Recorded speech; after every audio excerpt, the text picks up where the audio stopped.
passons à une autre question, celle de M. Benoît Simian, toujours à Monsieur le ministre de l'Agriculture et de l'Alimentation. Merci, Monsieur le Président. Monsieur le ministre de l'Agriculture, d'abord une pensée pour nos sylviculteurs en Médoc, frappés ce week-end, vous le savez, par un incendie qui a dévasté près de 300 hectares, et je sais pouvoir compter sur le soutien de votre ministère.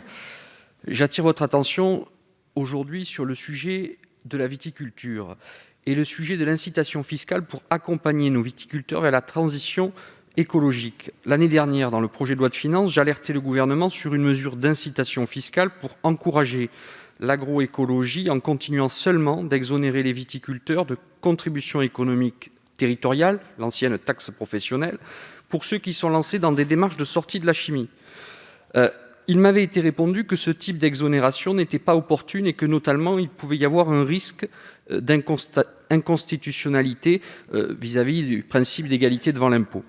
J'ai été satisfait de constater dans le PLF de cette année que le gouvernement encourage par une exonération facultative de contribution économique territoriale via l'article 42 du projet de loi de finances l'implantation ou l'extension d'entreprises au gré de telle ou telle collectivité, vous le savez.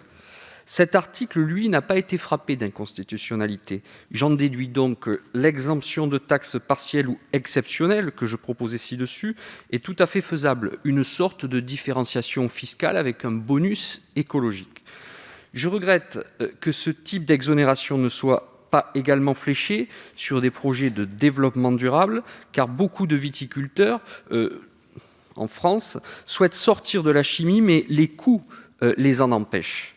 Les grands groupes, et je sais de quoi je parle en Médoc, eux ont plus de facilité puisque leur fonds propre leur permet d'aller vers une sortie de la chimie plus rapide et ils sont bénéficiaires, vous le savez, de soutien massif de la politique agricole commune, dans le cadre de la politique agricole commune.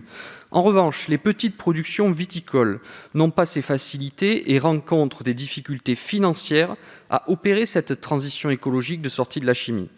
Appliquer alors cette exemption fiscale permettrait d'alléger les charges de production des entreprises viticoles de petite taille, TPE-PME, et permettrait ainsi de dégager des marges pour investir dans une agriculture raisonnée. Je ne parle volontairement pas du bio parce que je préfère un bon raisonné à un bio, parce qu'un bio, c'est parfois, vous le savez, plus de cuivre et pas forcément rimé avec une écologie responsable.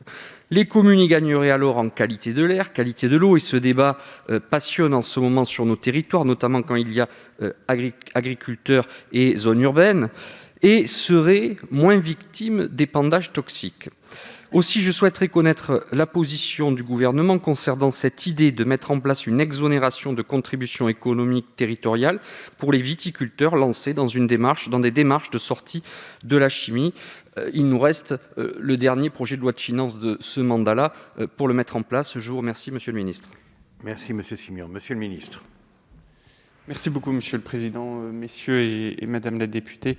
Monsieur le député Simian, je voudrais d'abord m'associer à vos propos vis-à-vis des événements qui se sont déroulés ce week-end, et j'associerai également à ces pensées la nuit que viennent de passer beaucoup de nos vignerons ou arboriculteurs, mais aussi céréaliers, suite à, vous l'avez vu, cette baisse des températures qui est un nouveau événement climatique qui nous rappelle à quel point les variations climatiques aujourd'hui impactent fortement notre agriculture, et il est clair qu'après les premières pousses de fleurs, avoir de tels vents froids est évidemment un très mauvais élément pour nos cultures, quelles que soient les plantes concernées. Votre question, elle vise d'un point de vue politique à se dire, au final, comment fait-on pour apporter un soutien fiscal à celles et ceux qui font ces transitions agroécologiques.